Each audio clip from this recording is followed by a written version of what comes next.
Hey, besties. Did we fix it?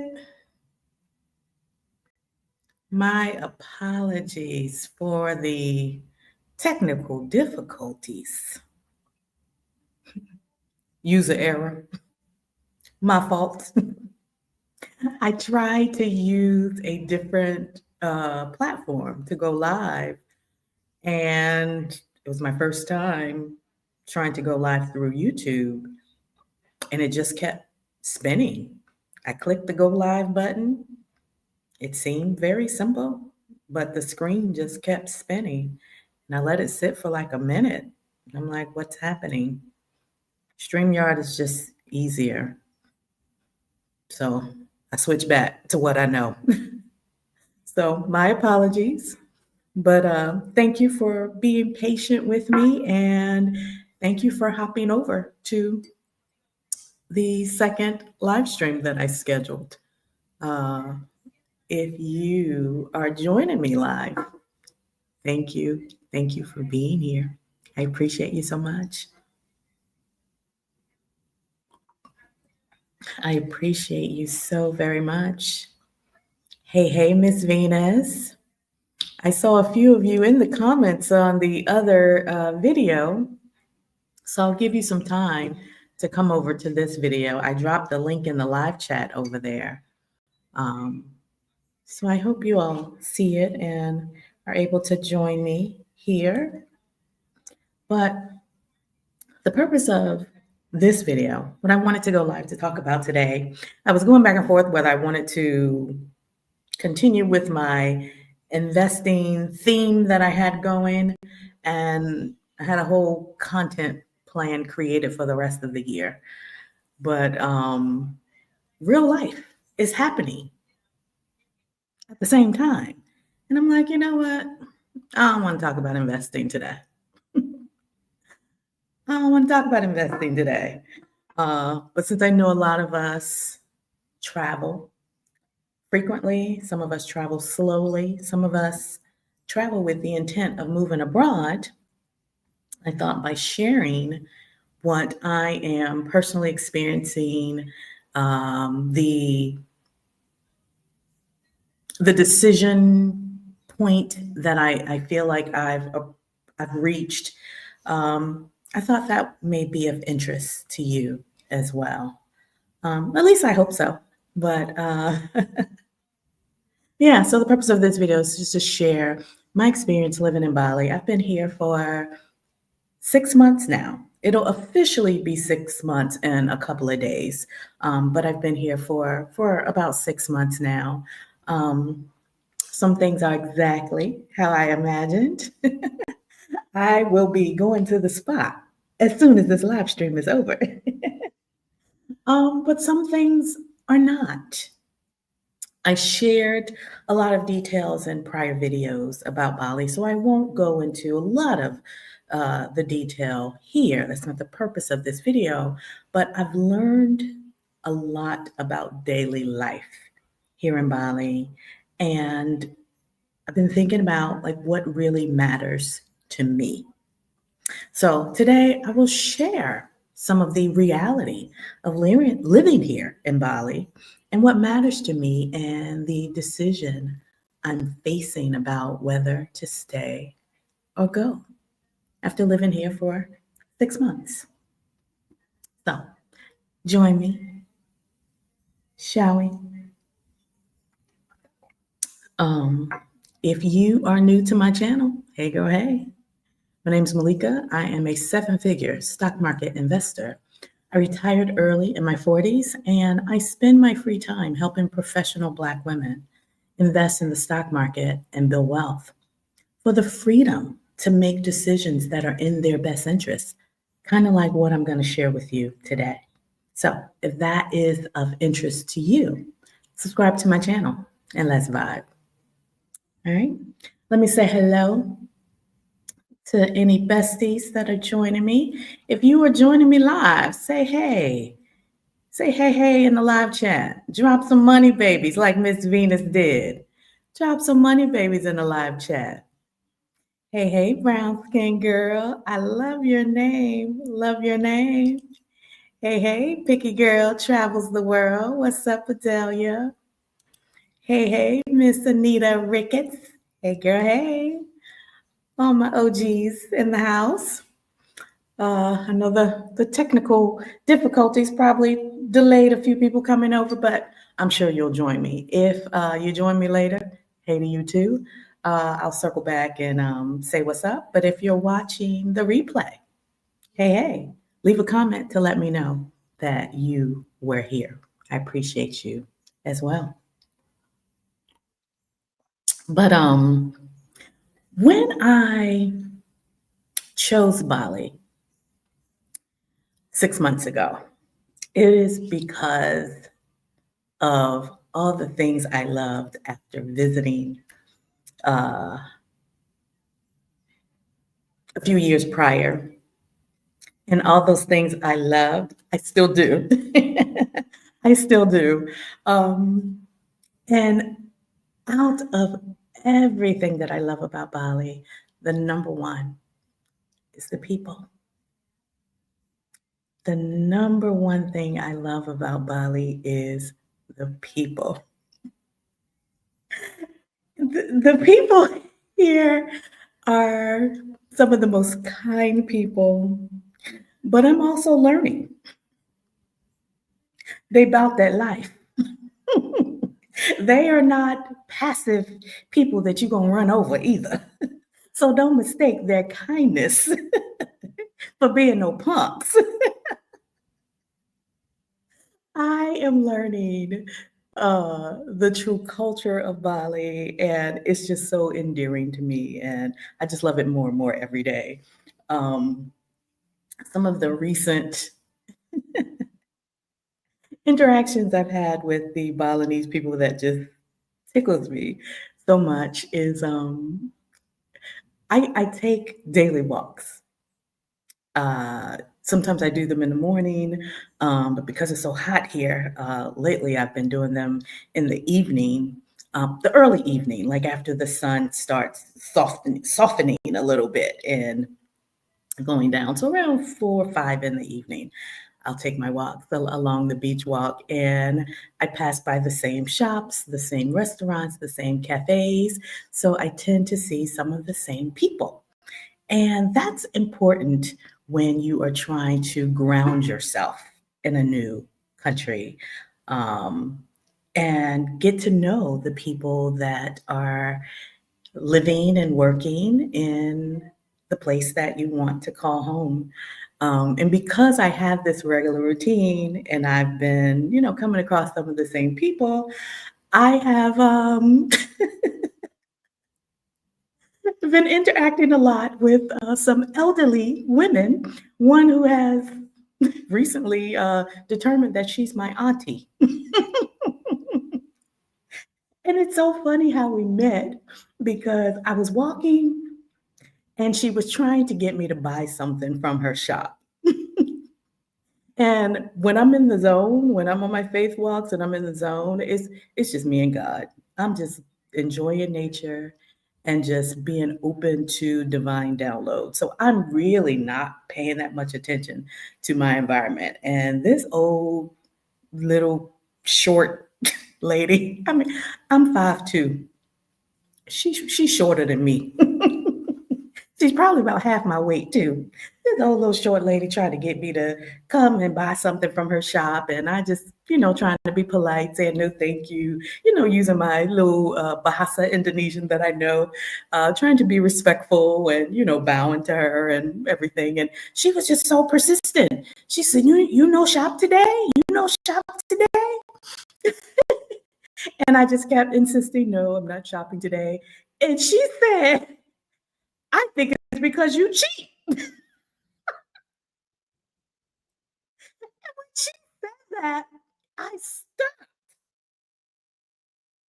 I'm like, did she say what I think she said? And she said it so clear in English. I think it's because you cheat.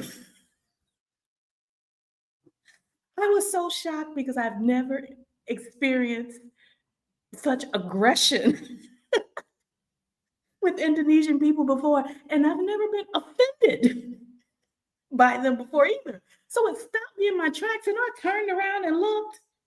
And when I turned around and looked at her, she started laughing.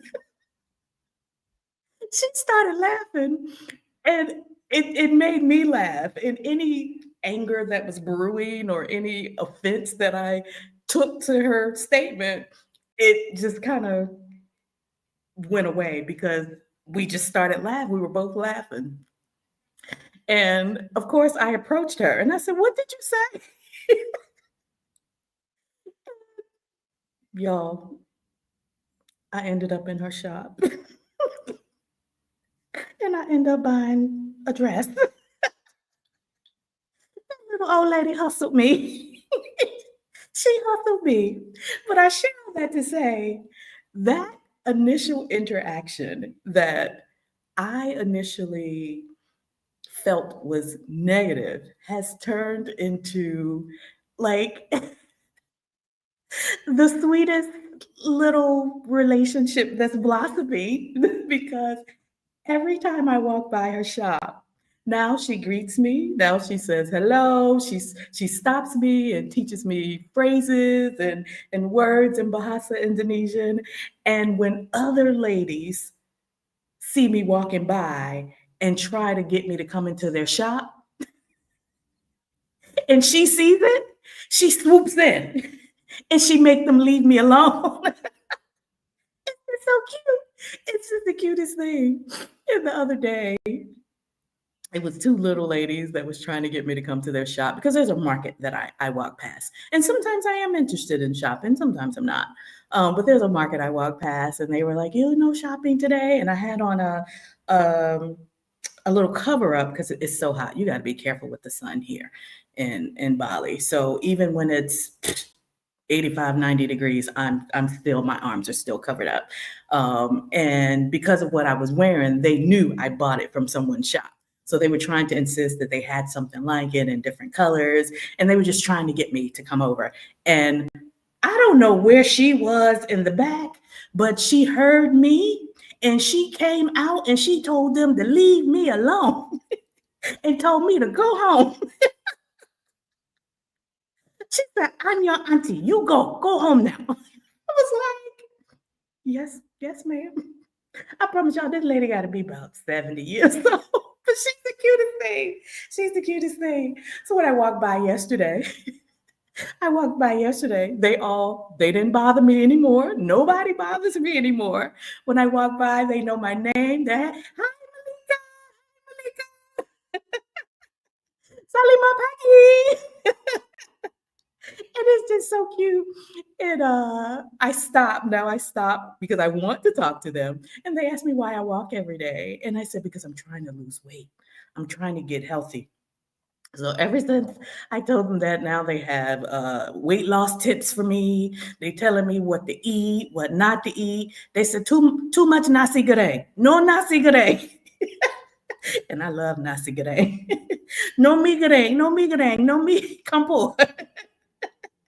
So they got all kinds of tips for me, sharing food with me. So it's like the people here are just so kind and so welcoming and just so community oriented. And I just feel,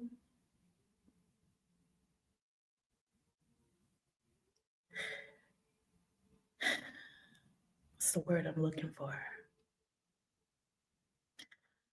I feel at peace here in Bali. I feel welcome. I feel part of the community. Three little old ladies. One says she's my auntie. It's just so beautiful simply because they see me every day. And simply because I take the time to try to learn their language and try to communicate with them. The people here are beautiful. I've never experienced anything like it in my life. In the area that I moved to, I was not expecting to shed a tear, but the area I moved to is more walkable than the area I was in. Um, so I actually enjoy it a lot more. Not as much traffic here on this side of the island. If you follow me on Threads or on Instagram, I usually share like little bits of my day in real time with pictures and video and things like that. Um, so some of the concerns I had when I was on the other side of the island in some of the previous videos, those issues no longer exist. But the reason why I say I'm at a crossroad and a decision point um, in deciding if I want to stay or go is because despite the kindness of the people, despite how much Bali grounds me and relaxes my nervous system, I had to come to terms with reality of whether I want to consider this place home, like my true home. And the reality is, it's a few things that makes it not a place that I can call home. And I'm struggling with it. I'm wrestling with it. But after 6 months, I'm slowly coming to terms with it. And with what I have coming up, it just makes the reality even more apparent. It's putting it directly in my face. Um, so I decided to be transparent and share because I know some of you are considering like what countries you want to move to. Some of you may be considering Bali, and this is a beautiful, beautiful place to visit, to travel to long term. But for me, living, I'm not so sure. And one of the reasons is the healthcare. I am 50 years old. So when I think about a place where I want to live, where I want to plant my feet, I have to think long term. Although I do not make any decision that I consider permanent, I always, if any of you have been with me for more than a year, you've heard me say this a dozen or more times. I always reserve the right to change my mind. So I don't consider any decision permanent, but I do think long term. So at the age of 50, when I think long term, I think about, do I want to age here? And with aging, you need to consider the healthcare that's available when you're aging. Even if you do all the things right, there's lots of easily accessible, affordable, healthy, fresh foods here in Bali. There are lots of easily accessible wellness care and different types of wellness modalities here in Bali. And as I said, just being in the environment, it helps to regulate my nervous system. So just by default, the energy here is so calming and relaxing. My stress levels are low. But reality of aging, I am a cancer survivor. So that means I have pre-existing medical conditions. And while the routine medical care here in Bali is fine, I've been to the doctor, to a clinic, and to a hospital twice since I've been here. And the routine care for normal things is fine. Um, where I live now, I actually moved to an area that's near an international hospital. So they follow Western standards. They're doctors. Most of them speak English. So, for basic care, if you're in optimal health, optimal shape, it's not a concern you will have. But thinking about the reality for me, serious emergencies, serious healthcare issues, anything that requires more advanced treatment, even Indonesians leave the country. They either go to Kuala Lumpur, Malaysia, or to Singapore. So when I think about aging and I think about the reality of my needs, and then those two combined as I age, it makes me question if I can, even if I want to, if I can call Bali home. And reality tells me that I can't. Um, it bothers me. It bothers me. I have done so much research trying to counter what I know reality is telling me. I follow so many doctors here in Bali on social media. I follow so many research scientists that are here. I am in lots of groups with elderly retirees that are from Australia, from Russia, from some of the countries that are nearby that usually retire here in Bali. And I see some of the concerns that they have shared, and I can't ignore that. I can't ignore that. Um, Indonesia is developing. It's a developing country. They are advancing in science and technology, but they're behind the curve when it comes to other countries here in Southeast Asia, particularly the country where I do receive my more advanced healthcare. Um,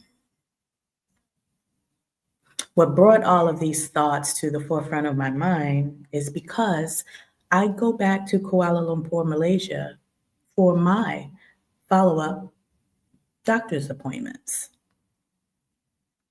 I am not quite 1 year cancer free, but during this first year, I have to have frequent appointments to see my doctor, to get exams, to get blood work, to get lab work, MRIs, just to make sure that I am still cancer free and that there's no recurrence. After the first year, the frequency of my visits will be less. And then after the third year, it will be even less. And by year 5, I'll go back to routine visits, just like all of you. But because of the subtype of the cancer that I had, that's one of the most aggressive types, um, the recurrence, the statistics of recurrence is highest in the first 5 years. So after I get beyond the 5 year point, I'll be in the same category as the average person. But the first 5 years are the most concerning. So my appointments are frequent.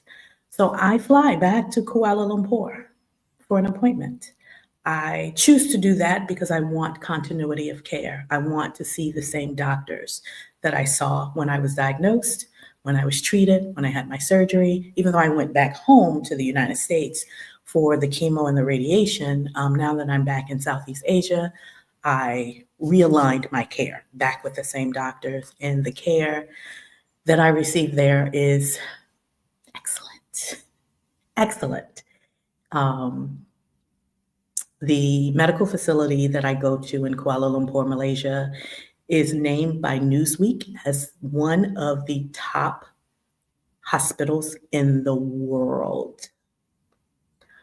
They are just as advanced as medical care in the United States. In fact, my doctor, the doctor that initially diagnosed me and performed my surgery, she studied in the United States. She goes back to the United States very often for conferences, medical conferences, and all types of things. So I feel comfortable with the care that I receive in Kuala Lumpur, Malaysia.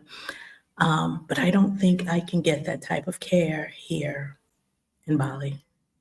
And because I have a flight to KL coming up soon, it was just a reality check for me that for the next 5 years of my life, this is what it will look like if I chose to stay in Bali. And then I thought about if I did have a complication, I wouldn't come back to Bali, but I would be comfortable staying in KL. So I was like, girl, what you doing with your life? Another thing that has been giving me a reality check here in Bali is the infrastructure. Where I live now, it's very walkable, unlike most of Bali. But the infrastructure is a bigger issue, not just being walkable. So last month, was it last month? Recently, I can't remember exactly what month it was, but there was a lot of rain here in Bali, and it's not even rainy season. Rainy season is actually starting soon in November. End of October, early November usually starts the rainy season. But it wasn't even rainy season, but it rained several days in a row in Bali, and the island flooded.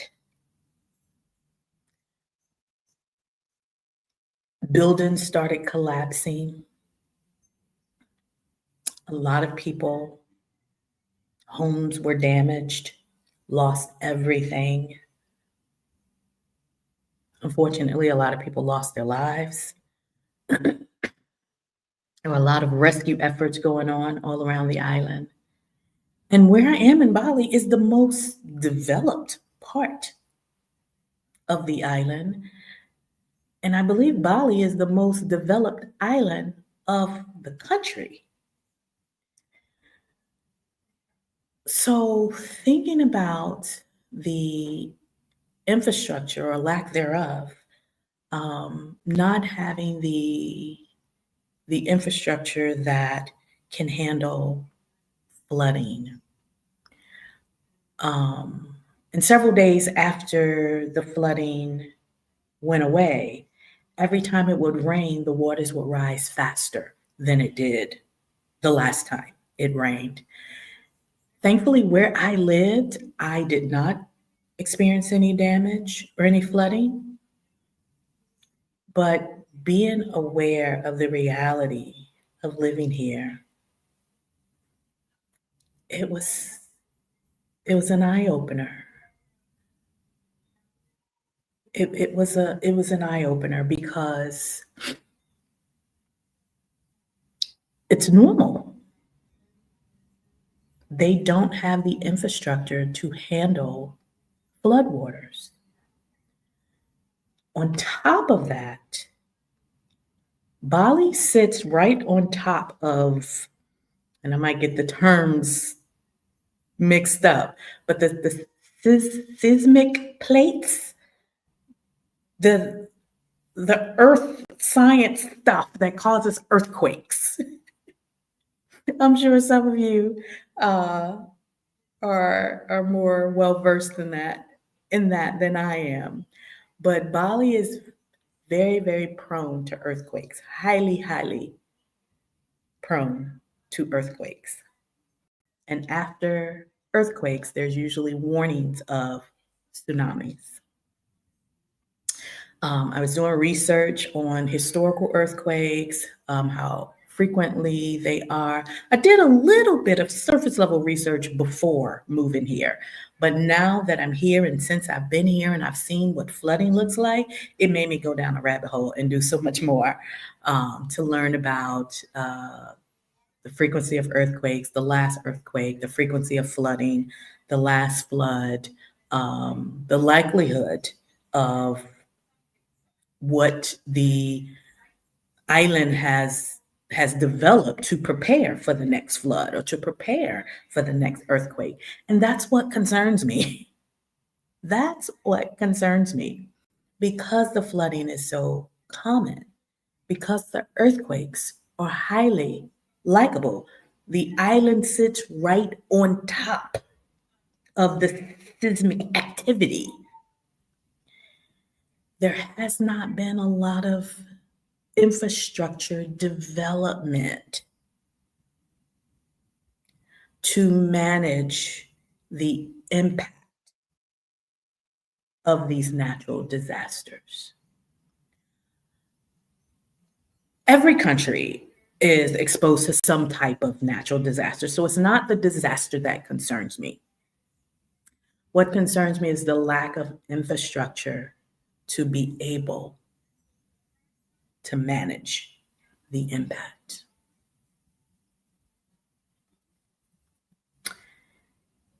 And based on my research, with every natural disaster,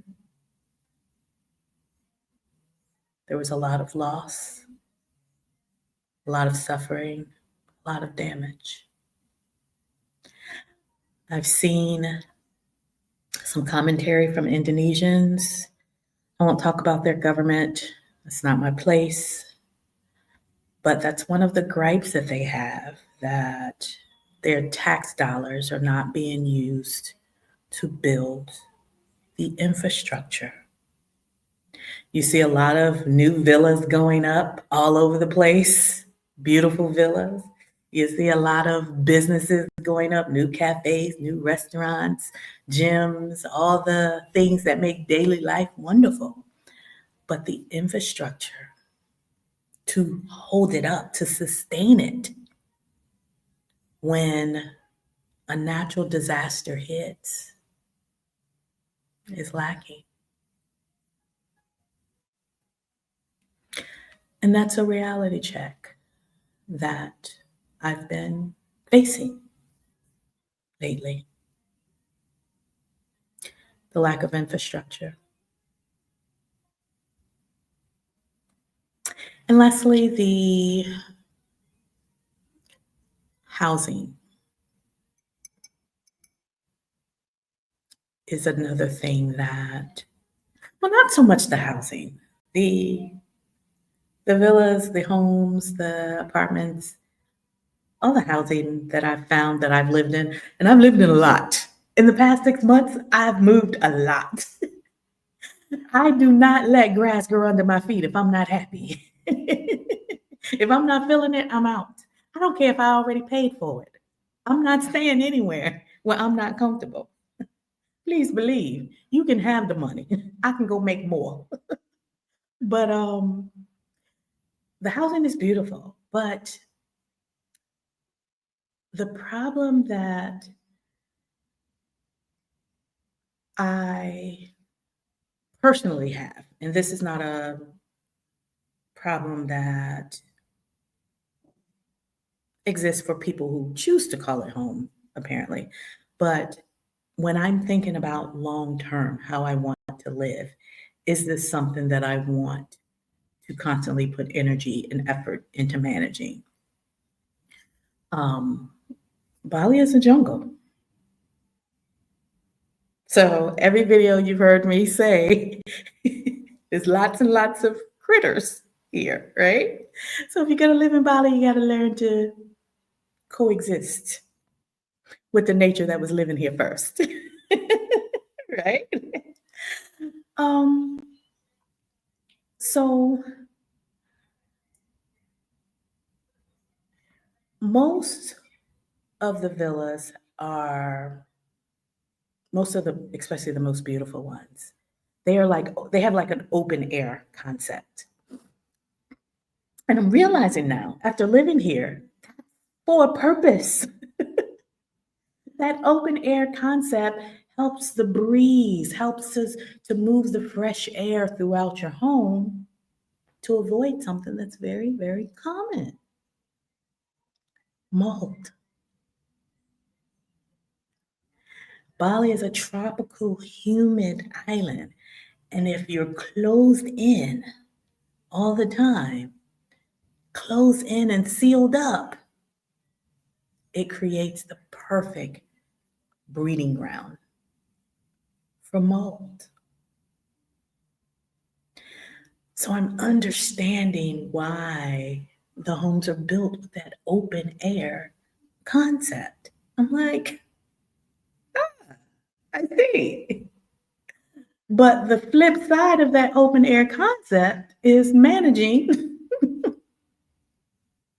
the outside elements. So it's like a catch 22. It's a catch 22. So I'm like, do I want to plant my feet, plant my roots, rent a home long term, or buy a home? Not that foreigners can buy, you can do what they call like leaseholds, like 30-year leaseholds. So it's kind of like buying, but not really.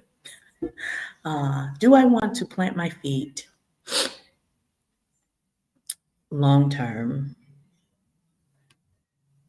understanding that I would have to choose one or the other and manage one of those things in my home? It's okay to do when you're vacationing because you don't have to worry about it. You're only there for a couple of weeks max, right? It has even been okay for me because the most I've stayed in any one place is maybe a month, 2 months. I think I stayed in one place for 2 months. Um, and then you have the daily cleaning. So any mold issues are cleaned quickly before it builds up and become a problem. But the one place that I did stay in for 2 months, and this is what I mean by I'm being faced with reality checks. I realized in hindsight, I was having a reaction to mold in the environment because I was getting frequent headaches.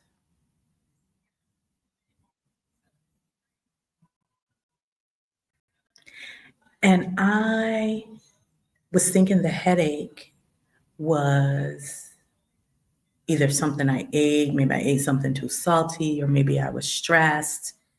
Um, I was associating with other things. But since I've been here, on this other side of the island, that has, more airflow. I do tend to keep my door open more. And it's also a new property. The other one was new-ish, but it doesn't take long for mold to grow. But since I've been here for a month, about 5 weeks, haven't had a headache. So I was thinking, is my headache because of mold? So then I started doing the research and the Googles and the chat GPT and going down the rabbit hole. And I learned that a headache is a symptom for people that are sensitive to mold spores. I said, huh.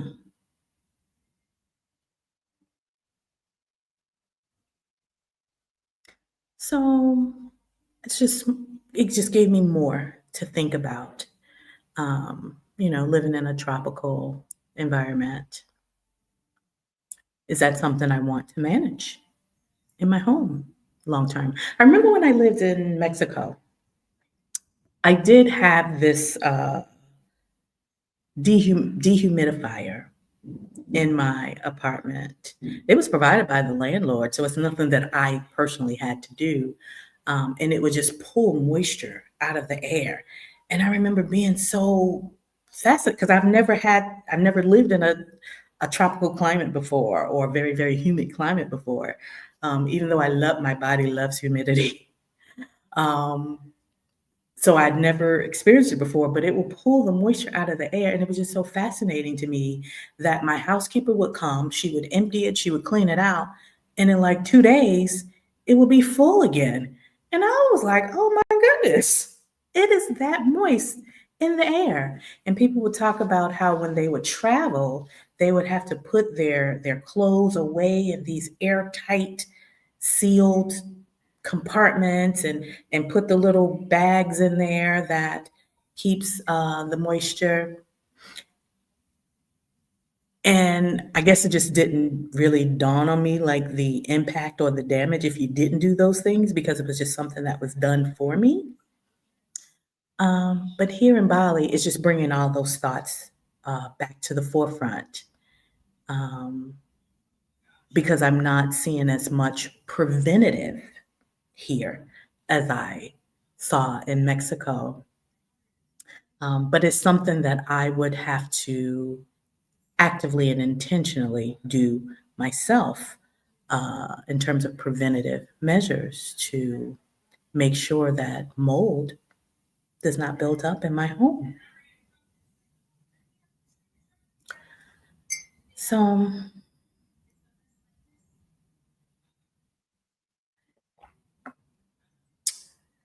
Dr. Sev Talks Money says, not all tropical countries have that issue. We didn't have that issue in Jamaica. I think it depends on how much moisture is in the air and the humidity and the materials they use to build the homes. Yeah, it depends on the amount of humidity. It's the humidity. Where I was in Mexico, it was extremely humid. Merida, Mexico is extremely hot and extremely humid. It could be 90 degrees and feel like 110. It's the humidity that causes it. So if I said all tropical countries have that issue, I didn't mean it that way. It's clearly the humidity. So it depends on how humid your environment is. And Bali is very humid. Um, the more I am researching, I am learning that mold in homes, unless it's managed properly, it's very common here in Bali. And that's one of the draws to the open air concept of housing. And I'm like, now I understand. Now it makes sense. It makes sense why all the villas have these open air living rooms, these open air kitchens, and they're aesthetically beautiful. But to me, they didn't seem very functional, if that makes sense, in terms of like comfort and cleanliness. But now it makes sense why it's the norm here. So I'm learning and sharing with you all as I go. So just the reality of knowing that that's something I would have to manage if I chose to live here long term and get my own place. Right now, it's relatively simple because other people do it for me. But if I were to plant my feet and get my own place, like for real, that's something I would have to decide. Do I want an open air home in order to manage it naturally? Or do I want to deal with all of the mechanics of managing it myself? Of course, I'll be hiring people to manage it for me. I wouldn't be doing it myself, but you get what I'm saying, right? But yeah, um, Travel Grace said I did research too, and I'm right about everything I'm saying. Yeah, yeah. It's one thing to do research before you go to a place, and it's another thing to just don't know what you don't know, so you don't know what to research, so you experience it when you get there. And it's also one thing to know what to research and you kind of do like surface level research. And then when you get there and actually experience it, you do the deeper dive research, if you know what I mean, right? And that's kind of like what this has been for me. And that's why I put in the title reality check. Reality check. I knew that Indonesia didn't have like exceptional healthcare. And that's why I go back to Kuala Lumpur to see my doctor for checkups, right? I knew that Indonesia didn't have the best infrastructure, but seeing it in real time, in real life, seeing real people be affected by it, and to learn that this is a normal occurrence and people will continue to be affected by it. It's just a reality check, right? So, yeah, when I think about the question, should I stay or go?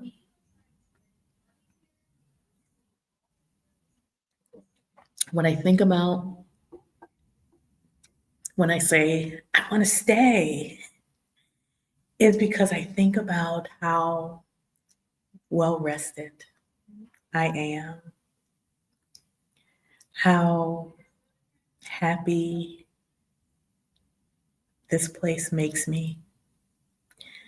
And I haven't even really, really planted my feet in terms of building community and making connections to make it feel like home because that wasn't my priority when I first came here.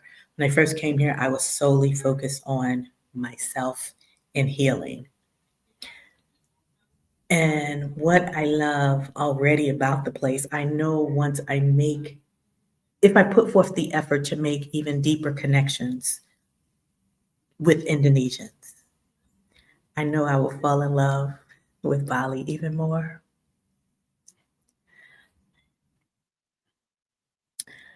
So, feeling well rested is one thing, one reason to stay. Feeling welcome, feeling energetic. Like there are some days, and I don't, hold on, let me do a reality check of myself in real time. Not every day is a 10. If you follow me on Instagram, you'll see me rate my days. I'll share, some things, some pictures, some videos. And on the last share, I'll rate my day. Not every day is a 10. Um, but even when a day is not a 10, it's still not what a bad day would be in the United States. So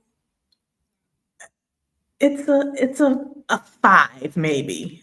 And a five is probably the lowest I have experienced since I've been here. And I think part of that is because of the weather, the sunshine, even on the rainy days, just still seeing the greenery, seeing nature.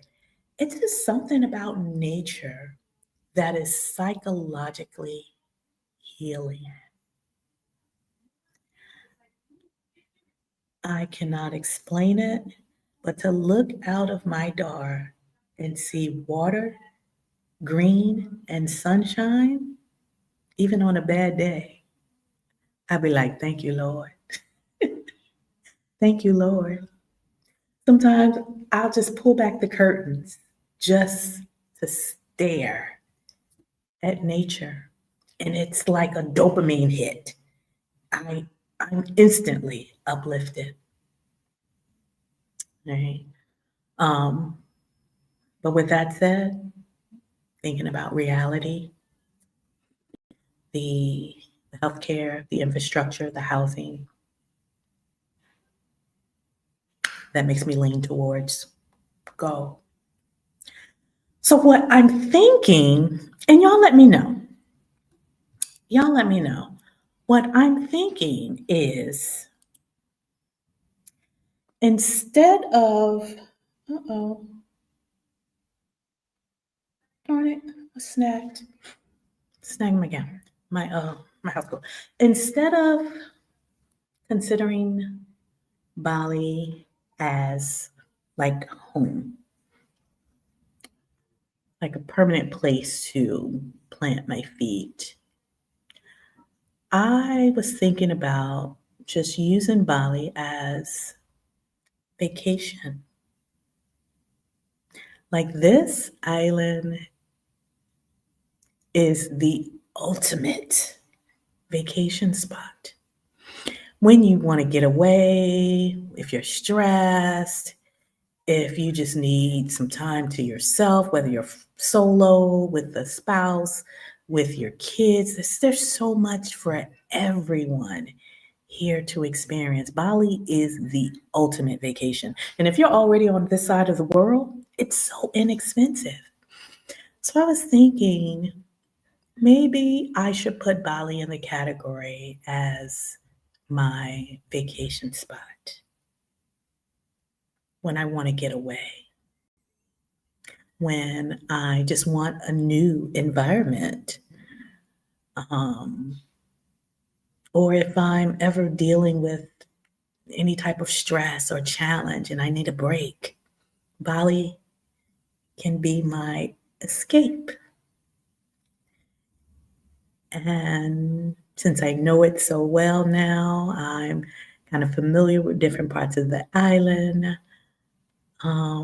It'll be very easy to find a place to hide out for like 30 days.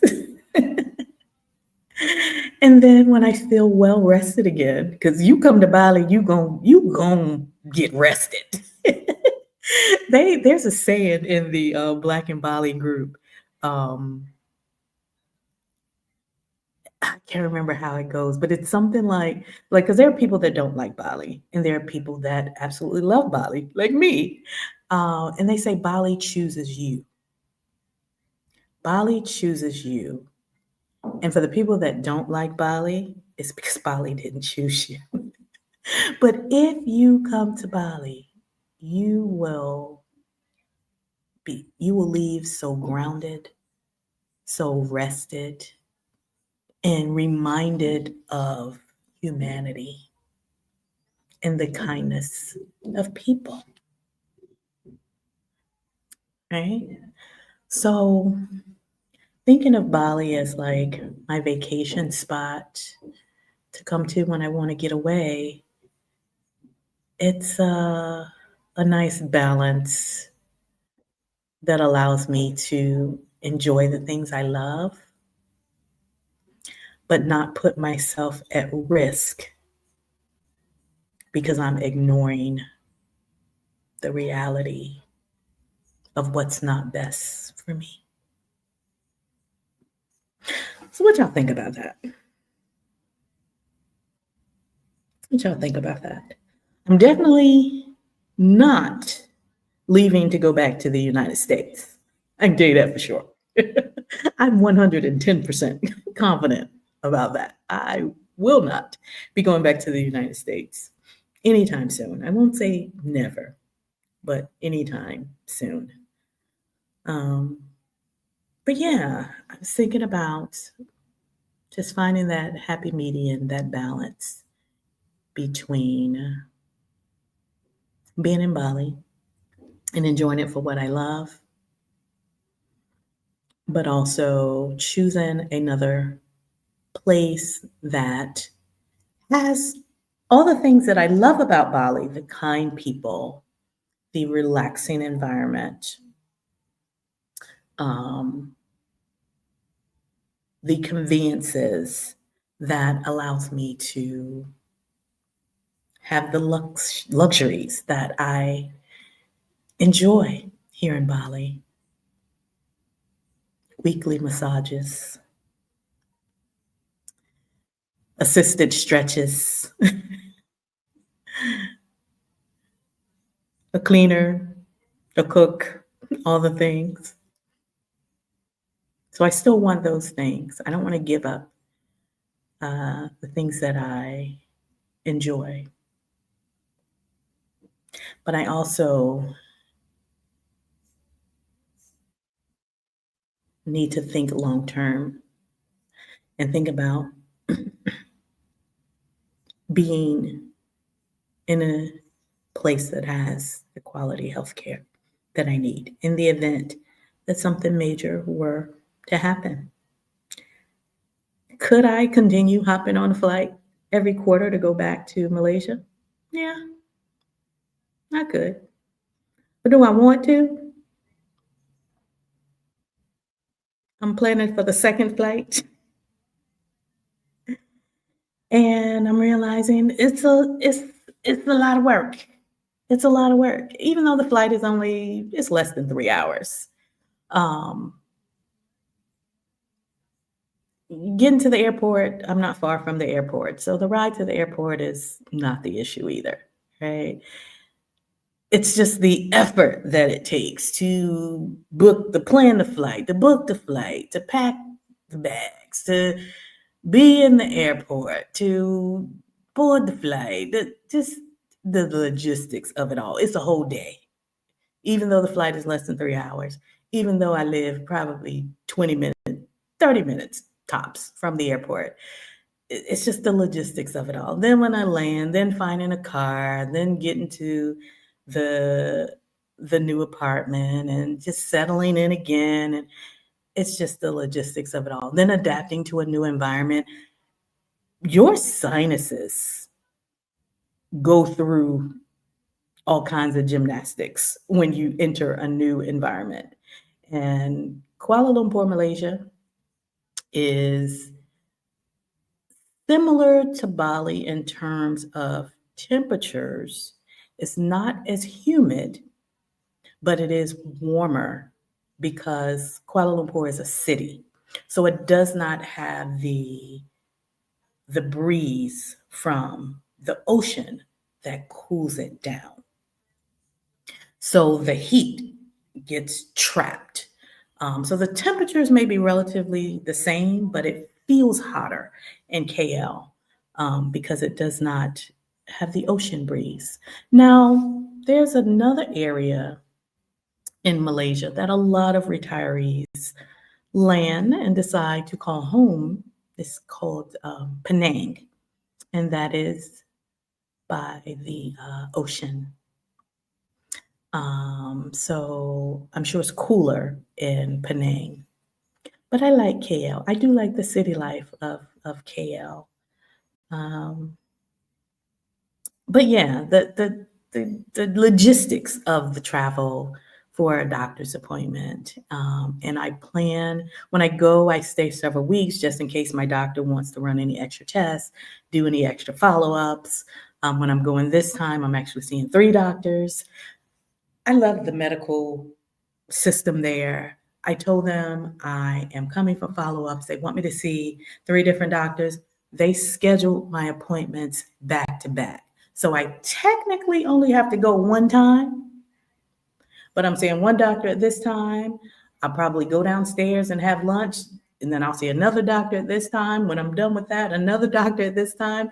And the last time I experienced something like that, where I had several appointments back to back, they would just tell me to go out in the waiting room. And if my next appointment was like 30 minutes later and that doctor had availability and her nurse told her I was waiting, they would just come out and get me and I would go into the second appointment. Like, it is so efficient. It is so like the it's so different than the United States. Just love it. Anyway, that's not my point. The logistics of going back and forth to KL as frequently as I need to, it can become exhausting. Um, Adelia said it's absolutely not cooler in Penang. It felt like the surface of the sun. Now, Adelia, I take your comments about heat with a grain of salt because I know you can't stand to be hot. I think you and I have different levels of perception of heat. When I say Penang is cooler, it's cooler than KL because KL is a city, so the heat gets trapped. Whereas Penang has the benefit of the breeze from the beach. Miss Gail said, I'm also learning that a lot of travel is a whole lot. I be tired. Girl, yeah. And I'm thinking about long term, like as I age, not that I'm old now and I'm feeble and I can't travel. I love to travel, don't get me wrong. And although I haven't been doing very much travel the past 6 months since I've been in Bali, I have just truly been planted here in Bali. But in 2026, I'm gonna start back traveling again. Uh, she said the temp was 83, but it felt like it was 106. I do believe you. I do believe you. And in KL, it probably would have felt like it was 115. But yeah. So now I'm rambling. I just wanted to share with you all the reality check that I'm having, despite my love for Bali. I don't know if I could call it home because of my needs and because of the infrastructure. I don't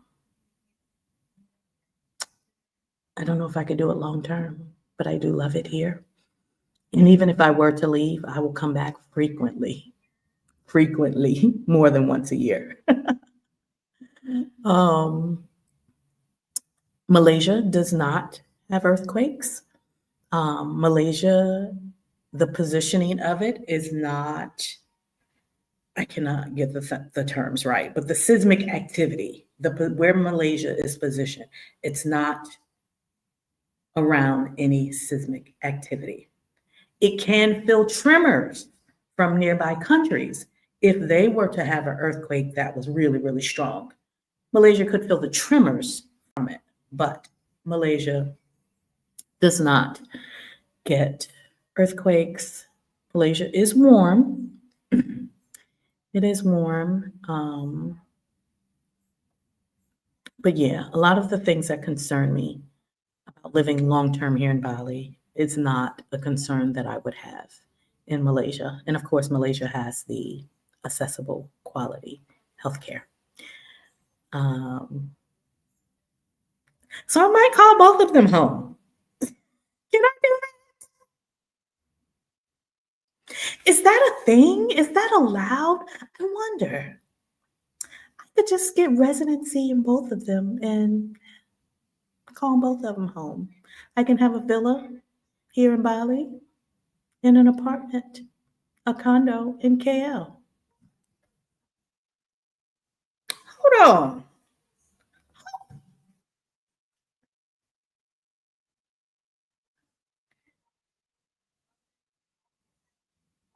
That thought just occurred to me. Do I have to choose? But no, I wouldn't want to have a villa here in Bali because even when I'm not here, if it were enclosed and not maintained, then the mold would just take off. The mold will definitely compound and grow. It needs to be lived in with the air conditioner running, with the doors being open frequently. Yeah, that's probably not a good idea. But the thing about it is, I have options. I have the means to choose. I could do both, but because of the mold issue, I wouldn't want to do both. But I most certainly will consider Bali as a vacation spot when I want to get away. Yeah. What do y'all think about that? Ms. Gail said, yes, you can. all the homes you want. Like literally that thought just occurred to me while I was saying it. Why choose? I could have both. I certainly could. Then I would just have to have a maintenance team here in Bali maintaining my villa while I was away. I wouldn't want to get into short-term rentals and stuff and have other people in my villa, but it would need to be maintained. It can't, I, like in the United States, you can just pack up and go on vacation for a month and come back home and your house is the way you left it. If I were in Malaysia for 4 months, 5 months, and then decided to come back to the same villa in Bali that's been closed up that whole time, it would probably have all kinds of geckos, spiders, mold. It would have all kinds of stuff going on in it. So, yeah, that was a good idea for a second. That was a good idea for a split second. Ooh, PR says she's having similar thoughts uh, regarding Cambodia beauty. So interested to see where you land next. I have not been to Cambodia. You know, another place I haven't been to, I've never been to Vietnam. So those are on my list. Before I was diagnosed with breast cancer, I had a whole itinerary of doing a Asia tour. So this year, 2025, has been my year of healing. I completed chemotherapy January 17th. So I coined the rest of this year as my year of healing. So I haven't been doing any travel. Soon as I finished my treatment, I came here to Bali and I've been here ever since, other than going to Malaysia for my appointments. But I think I'm going to, not I think, I'm going to pick up that itinerary in 2026 and go to visit all the countries I've never been to before. So Cambodia is on my list. I've heard good things. I have Vietnam on my list. I have South Korea on my list. Never been to Japan. So yeah, I'm gonna get back to traveling next year. But before this year's out, I need to decide what I want my home base to be because I ain't traveling with all this junk I got with me. It's too much. These Asian airlines, they're very affordable until you start adding on baggage fees. So it's too much. So I need to have a home base so I can enjoy my travels. Yeah, PR. I see that Vietnam get rave expat reviews on YT. Yeah, I follow a lot of people that have either visited Vietnam or currently live in Vietnam, and most of them seem to love Da Nang for living. Um, for visiting, they like Ho Chi Minh City. And most people say negative things about Hanoi. I guess that's the main city that's really, really busy. But I see a lot of people love Da Nang. So I can't wait to visit one day. But yeah, um, I'm at a crossroad, making a decision. Had some reality checks over the past 6 months. Love Bali, but I don't know if I can call it home. Having the financial means to choose, to not be limited to where you live because it's inexpensive or because it fits a very, very small budget. Having the financial means to choose what's in your best interest, what gives you a better quality of life. That's what I consider freedom.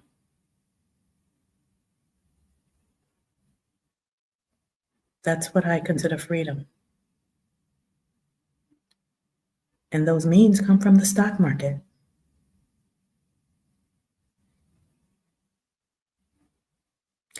Sometimes I coach, sometimes I do videos, make a little bit of money, and sometimes I don't feel like doing neither one. And when I don't feel like it, I don't. Because my source of income, my main source of income, is the stock market. And now that I feel rested and I can think clearly, I've jumped back into the stock market, both feet, 10 toes down, and I'm back trading again. So, knowing how to navigate the stock market can create a level of freedom that is a breath of fresh air. You are not limited to anything because you can always create new money with a skill that you will have for the rest of your life. So if you are not in the market, sis, why not? What you're doing with your life? Get in the market, learn how to navigate it. Whether you just choose to invest in ETFs and mutual funds, that's fine. It's better than sitting on the sidelines, hustling and grinding for money. Develop a skill that will pay you for the rest of your life. Because you can't work for the rest of your life. But having a skill set to create money will pay you for the rest of your life. Whether you choose to passively be in the stock market or actively be in the stock market. Either way, there's two different skill sets, but either way, it will pay you for the rest of your life. So stop playing. Stop sitting on the sidelines. Stop saving money in your high yield savings account. Because if all you're doing is saving, you're losing money. You think it's safe, but you're losing money because inflation is eating it. But anyway, Anita, hey girl, hey, I enjoyed Bali for a visit, but I knew I wouldn't be able to comfortably live there long term. I'm glad it has given you what you needed for your year of healing. Thank you, friend. Thank you. Anita is an OG bestie. Anita been around since my financial blogging days when I was still on the corporate slave ship, when my daughter was still young, and I used to blog about my daughter. Anita been rocking with me for a long time. Anita's also so humble. She's so humble. But Anita, she on Instagram. I don't think she has a YouTube. You don't really do YouTube, do you, Anita? I don't think I ever seen you do a YouTube. I've seen you on YouTube. I ain't never seen you do a YouTube. But Anita, I just love having wealthy Black women friends. Anita is one of them. I'm trying to tell you. When you know other wealthy Black women, it changes the way you view money because it makes you realize how simple it is to create it. Not easy, because you got to learn it, but how simple. Look at Miss L. Miss L is another OG. She said, "You're a fabulous financial reader, too." Yeah. L is another OG that's been around since my blogging days. I love y'all. I love y'all so much. Miss Gail said, "I get moody too. Tomorrow, while you're sipping your tea, all will be not so full of thought." I'm not sure what that what that meant, Miss Gail. I think I missed the context for some of your comment. Or maybe I'm behind. I'm behind on the chat. Anita said, we out here. Yes, we out here. Yes, I love being in community and social circles with other wealthy Black women because we out here. Y'all don't think we all out here suffering and struggling? We ain't. Even some of us that have lost our jobs this year, the 300,000 Black women that have lost their jobs, not all of them are struggling and suffering. Some of them are like, whoo, I'm glad they finally made the decision for me because I've been planning to leave, but I just couldn't pull the trigger because that paycheck was nice and convenient. And they like, now I can finally live. Not everybody's struggling, y'all. Not everybody's struggling, trying to tell you. And what I can say is every Black woman that I know who's a millionaire, I won't say all of her assets are in the stock market, but the vast majority, at least half of them, are in the stock market. The other half might be real estate, might be private equity, might be venture capital, might be lots of other different things, but I can assure you at least half of her assets are in the stock market. Don't sleep on them. But I'm going to do a video. My next live stream is going to be about investing because, child, we need to talk about some of the things that the stock market been doing. They're talking about a AI bubble. It is. I want to talk about what NVIDIA been doing. You know, y'all know NVIDIA is now a $5 trillion company, the first $5 trillion company. And I ain't gonna turn this into a finance live chat. But yeah, I got some things I want to talk about in terms of the stock market, finance related. But if you are on my email list, I will be sending an email to open early enrollment for Invest with Ease, the January 2026 cohort. I will open early enrollment to my email list if you applied to join Invest with Ease. The email will go out in the morning. We'll go out in the morning with some exclusive perks for the first 5 ladies that sign up. And then when early enrollment closes for the email list, then I will open enrollment to the public for the January 2026 cohort. I am thinking that may be my last cohort for the time being. So I have some other ideas, some other things I want to explore, some other things I want to do. Anita, don't get on me. Anita be dragging me when I share the things I want to do. She said, girl, I thought you was retired. There's some other things that I want to do in addition to traveling more in 2026.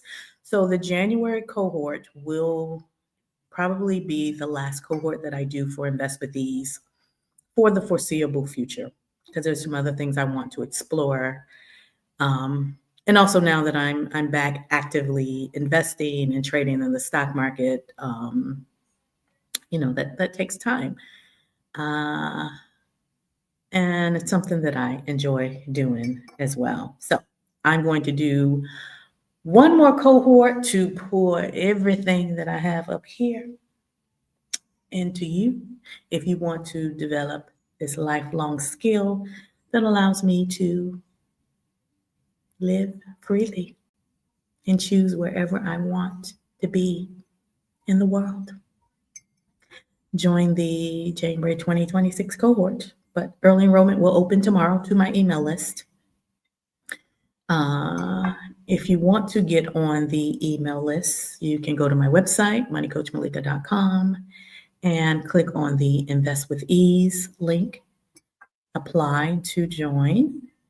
My team will review the applications. If we think you're a good fit, we will put you on that priority list and you will get the email in the morning. And the early open enrollment, I'll probably keep it open for about a week. And then I'll open regular enrollment without the perks. I can tell you some of the early enrollment perks will include private one-on-one sessions with me. It will also include early access to something while you're waiting on the January cohort to begin. And it will also include enrollment at the 2025 rate. So the rate is going up in January. And I think it's some other little perks that I threw in there. But those perks will only be available to those who enroll from my waiting list, my priority list, I should say, from my priority list during the early enrollment period. But yeah.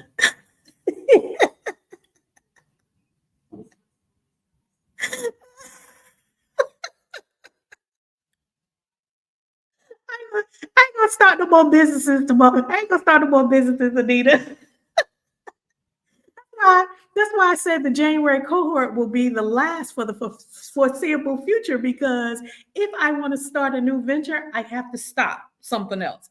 I'm not in hustle mode anymore. I'm not grinding, I'm not stressing. So in order for me to pursue another interest, that means I got to hit pause on something that I'm currently doing. Because anything that I do, I need to enjoy it. I need to enjoy it. Elle said tomorrow, as in Saturday, your tomorrow, or Sunday, my. Oh, wait, I read that wrong. Tomorrow, as in Saturday, our tomorrow, or Sunday, your tomorrow. The email will go out to my priority list on November 1st at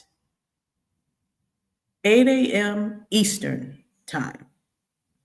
I think that's what my team and I agreed to. So November 1st, I do everything Eastern time, just so I'm not confusing myself, and to make things consistent for most of you that I know are on the East Coast. So November 1st at 8 a.m. Eastern, the early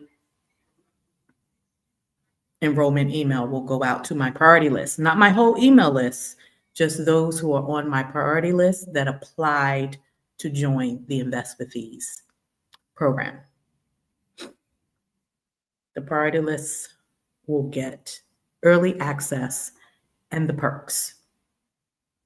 When I open up regular enrollment, a week after that, it will go to the whole email list, and then I'll start sharing the direct link to the public.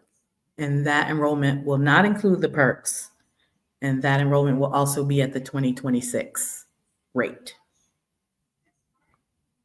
Okay, so make sure you go to Invest with Ease on my website now. Yes, the wait list is the priority list.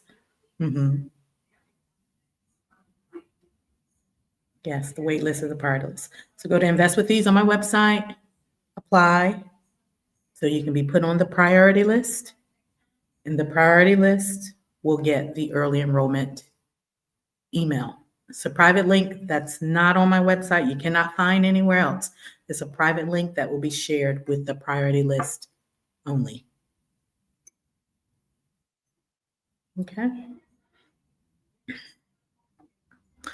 If you are a current client, you don't have to worry about the priority list sign up for 2026. You automatically in there, but you will get your email sometime around December, a little later, for the January community. And oh, by the way, once you are in the cohort, and you complete a cohort and you extend, I offer extensions for the entire year. So the sister circle community that you hear us talk about, those are people that have been with me before, either have taken a course, done one-on-one coaching, or have been through Invest with Ease, and they're just in the sister circle community, and they've been in that community for a whole year or more. Most of them longer, but yeah. Anita said, close one business and start two more. You know what? I'm gonna get you. I'm gonna get you. But all right, y'all. Let me get off of here. Let me know in the comments, what do you think I should do? Do you think I should stay in Bali? Do you think I should leave Bali? Or do you think I should spend time in both? Meaning just using Bali as my getaway vacation spot. What do you think? If you were in my shoes, what would you do? Let me know in the live chat, or if you're watching a replay, let me know in the comments. Which one would you do? All right. Y'all have a wonderful night. Thank you for rocking with me. I appreciate you. Love y'all so much. If you have not already, smash that like button before you leave. And I will see you in the next video. It might come before next Friday. But I'll see y'all next time. Bye for now. Got my spa appointment in like 30 minutes.